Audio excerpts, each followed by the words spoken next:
Thank you, everybody. Thank you, New Jersey. All right. Well, this is an extraordinary night, and I want to thank everybody. I got a call from Steve Lonigan. I want to thank him for his gracious words. It is a tremendous, tremendous night. We are here for everyone. For everyone. So look, I want to start where it is most appropriate. I want to start by taking a moment to really acknowledge why we are here right now tonight. And that's because in June, our great state, the Garden State, lost one of its great champions, Senator Frank Lautenberg.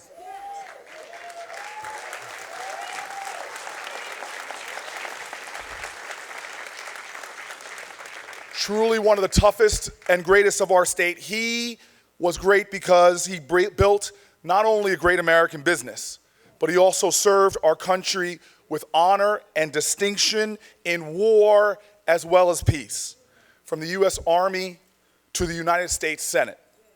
We are a better state. We are a better nation because of his service. That you all have elected me to finish his term makes tonight's honor all the greater for me personally.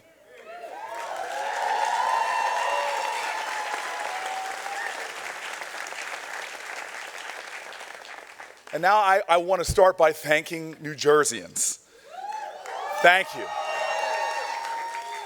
Look, the truth is obviously clear. Every time you turn on the TV, you see it. Pundits tell us how little regard we have for Washington, for Congress, how cynical we have become about the work being done in our nation's capital. We're cynical about Washington actually working for us, and it would have been easy to listen to this frustrating negativity and stay at home today. But here in New Jersey, more than 1 million people rejected cynicism and came out on a Wednesday in the middle.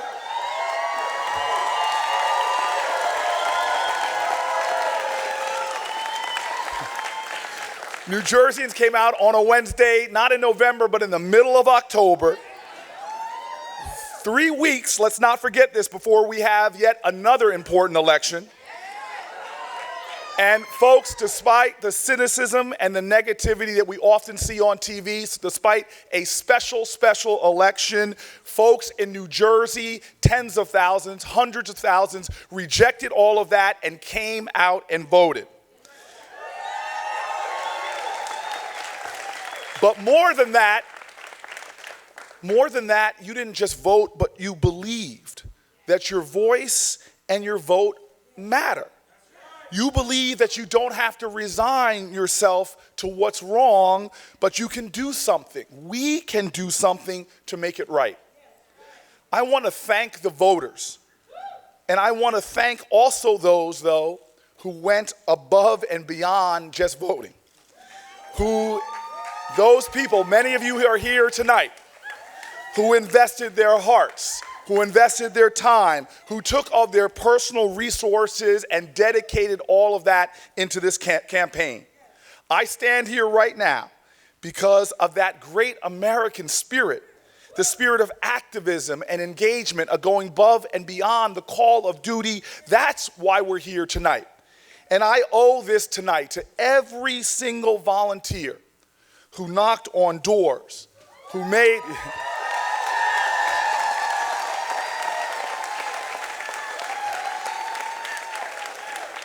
Those folks who made phone calls, every single staffer who went with very little sleep, and if you're like me, with a lot too much pizza as well.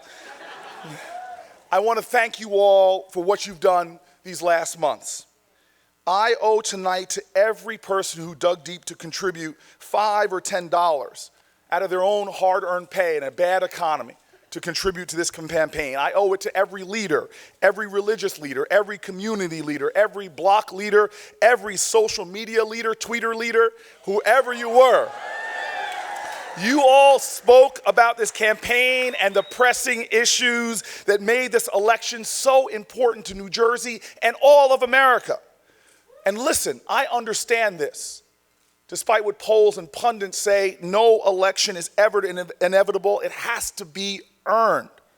And I'm grateful to those thousands of people who banded together to help bring this one home. And I don't want to call out any names, but I do want to say one person. For every band, we know this in New Jersey, one of our greats, Count Basie, every band has a band leader. And I want to take a moment tonight and say thank you to the leader of this campaign, my campaign manager, Adisu Demesi.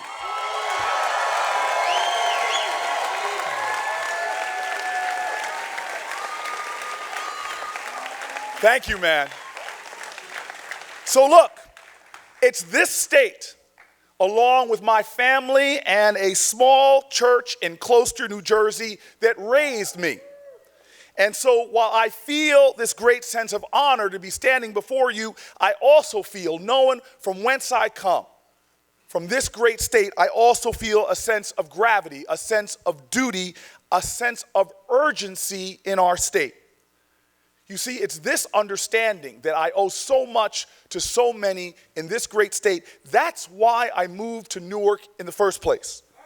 Because of this call to service, I moved to one of our toughest streets and began my work with some of New Jersey's toughest, greatest, most determined people here in this city to prove the truth that America can be great for every American. Tonight,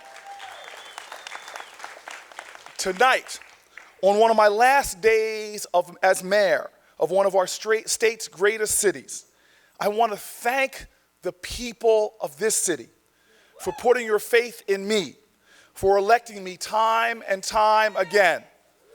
But even more than this, thank you, Newark, for emblazoning in my spirit the simple truth that when we come together, when we stand together, when we work together, there is nothing we can't do or achieve.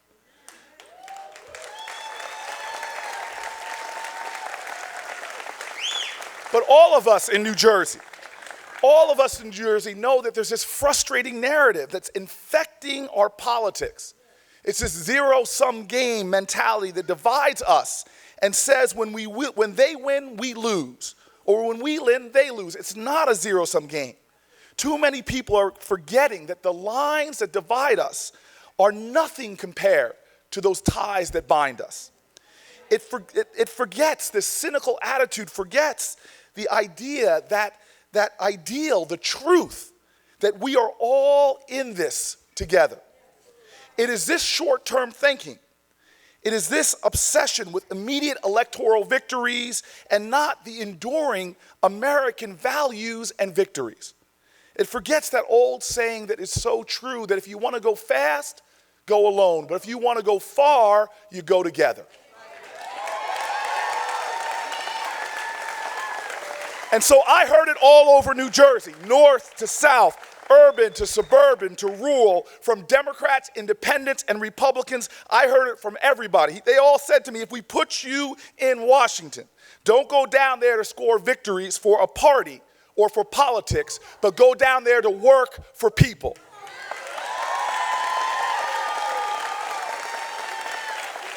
In 21 counties, like a chorus, people pointed out their truth, that there is an urgency. We have work to do. We must do better because when better is possible, even good is not enough. We are America. We are founded to be great, not good, to be great.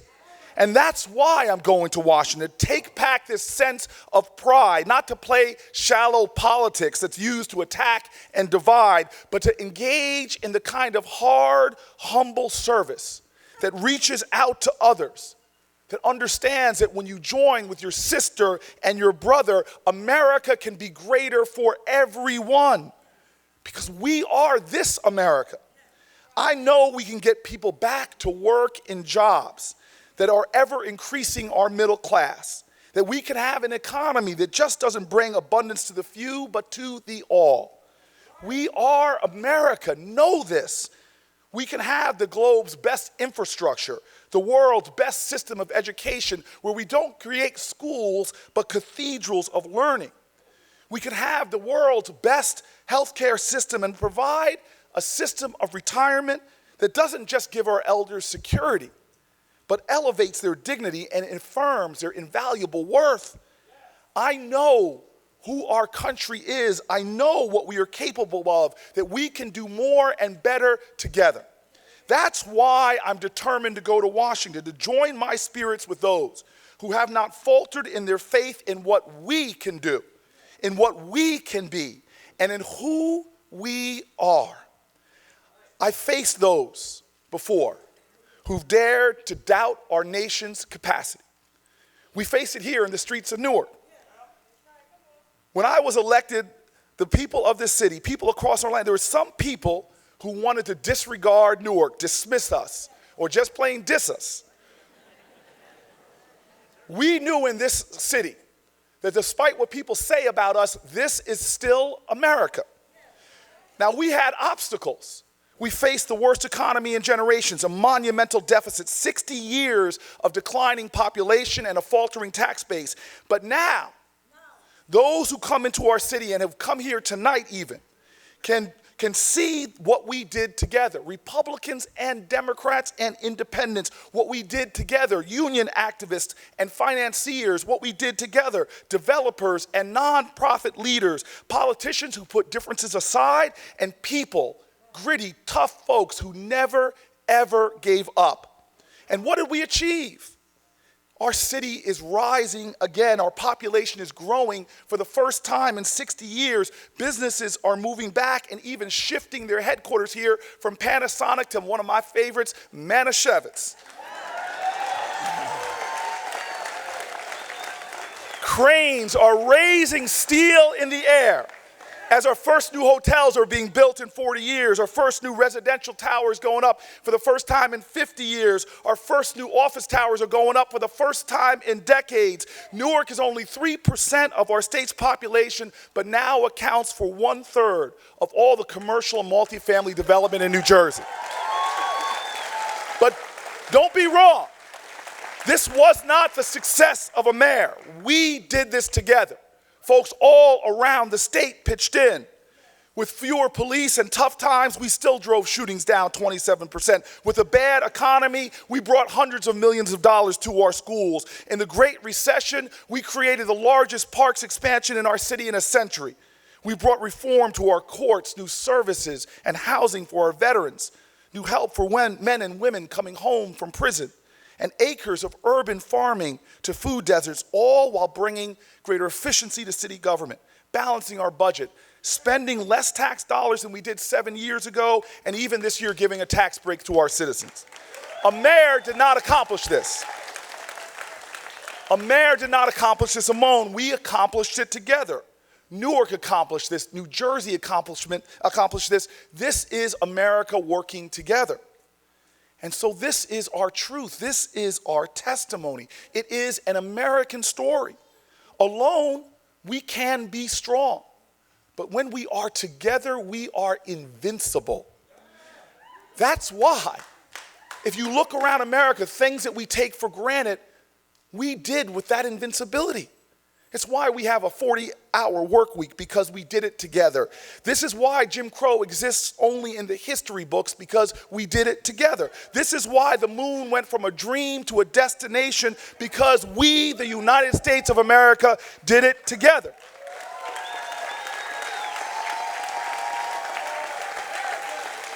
Now, I have no illusions. I heard a lot of people ask me during the campaign, what can one senator do? I have no illusions about what one senator can do. I appreciate that, man. So just know I'm going to Washington to join with Senator Menendez, to stand in the tradition of others like Bill Bradley and Frank Lautenberg. I'm going down to make the Senate more accessible to all of us. I will bring more voice to the voices too often ignored in our state. I will be dogged and determined, relentless and unfaltering in my sense of service for all of New Jersey. If you voted for me, I will make you proud. If you didn't, If you didn't vote for me, I will work every single day to earn your trust. Remember this always, I work for all of New Jersey. But now understand this. Understand this. I'm going to call on New Jersey. That's why I'm happy the brother reached out over here. Because I'm calling on all of New Jersey to remember that democracy is not a spectator sport. You can't sit on the sidelines and expect 100 senators to change America. We must change it. Remember our history again. 100 senators did not win World War II. The American people did that. 100 senators did not affirm the right to equal citizenship for women and minorities. The American people did that. 100 senators definitely did not build the world's greatest economy of ingenuity, of innovation and strength. The American people did that. And so we must continue to work. The service and the sacrifice has to continue to make America great. We can't sit on our laurels and hope that other people do it. We all must join together and push forward because there is work to do. You know there's work to do. When no matter who you love, gay or straight, still aren't treated equally under the law. You know there's work to do. When you can have a full-time job in America and work with honor and dignity but still live in poverty, you know we have work to do. When you're a woman, you know there's work to do. When you're a woman in America who works the same job as a man but you can't get the same pay, we have work to do. We have work to do when your parents can't afford to help you with college and the expenses are too high. We have work to do until every child who is ready and willing can go to college. And we have work to do to defend the progress we've made to make sure that anyone with a pre-existing condition, and that no matter how sick you are, you can still have access to affordable health care and be free of financial worry. We have work to do. And so let's get to work. But I want to end on a personal note. You know, I've had a week now to reflect on this campaign in a way that I did not want or imagine. As many of you know, this past Thursday, my father died. God, I wish he was here physically, but I know he is here in spirit. I want to be clear about what my dad and my mom taught me.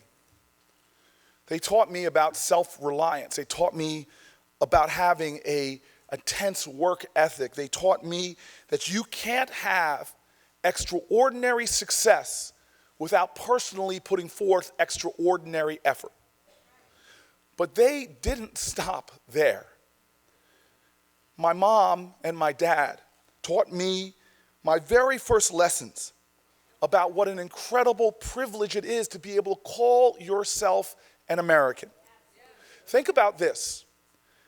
My dad would look at me as a boy of 18, and if he caught me walking around my nice suburban home in Harrington Park walking a little bit too tall for my britches, if he caught me walking with a little swagger, he would say something to me always to put me in my place.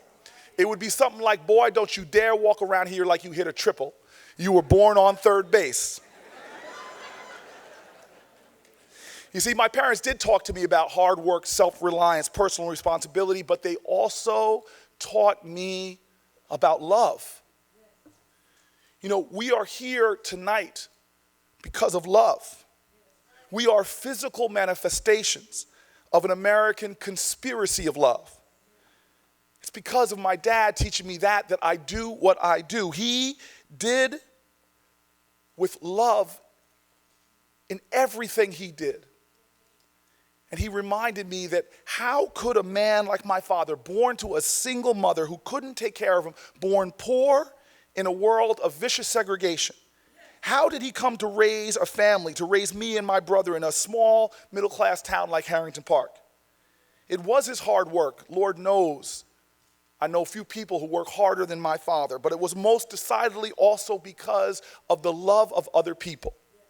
I'm here because when my dad's mom couldn't take care of him, others stepped up and loved him like he was their own. When my dad couldn't afford to go to college, others didn't stand back and say, oh, tough luck. They said, you must go to college, and we will help you afford your first semester's tuition before you get a job and work your way through. In college, my mom and dad participated in and lay witness to one of the greatest movements for freedom and equality in modern America, the civil rights movement, where people from all backgrounds in America, including Republicans and Democrats, folks of all religions and all races, marched and sat in and went on freedom rides. They put their lives on the line, and yes, some of them, like Goodwin and Cheney and Schwerner, some of them, like Medgar Evers and Martin Luther King, some of them gave their lives. And so my family and millions of other Americans, because of their sacrifice and their love, knew a more equal America. Even when my parents moved to New Jersey in 1969, some real estate agents tried to deny them the right to move in to a small town in Bergen County because of the color of their skin. But it was the activism of others, many different backgrounds, Republicans and Democrats. They stood up for my family and helped us buy a home in a town that showered my brother and I with love and support. They taught me in my earliest days with a true definition of what it means to be an American, what it means to be a neighbor. And so my parents made it clear to me, my dad made it clear to me, that we as a people, all of us, drank deeply from wells of freedom and liberty and opportunity that we did not dig. We may work hard to earn our keep, but in truth, we all owe a debt we cannot pay back, so we must pay it forward.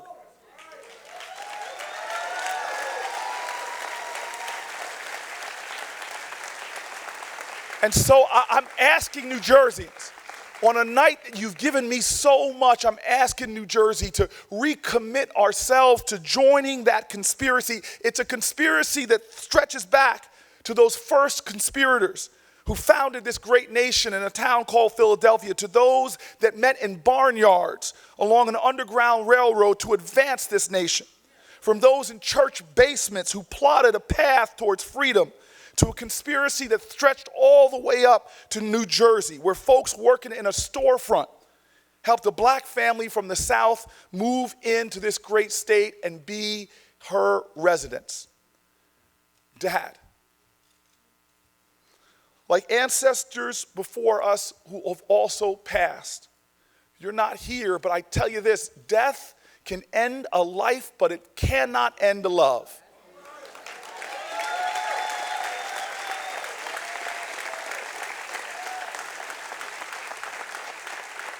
That's the definition of immortality. It's not about how long you lived, it's about how well you loved, and that generations before who gave so much service and so much sacrifice, whose faith was unfaltering, whose dedication to our nation was unyielding, even when our nation wasn't living up to its promise. That's why we are here, because of their love.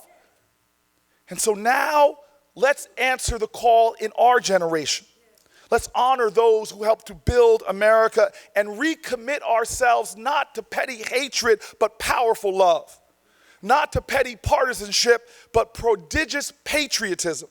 Not to apathy and cynicism, but to humble heroism and hard work.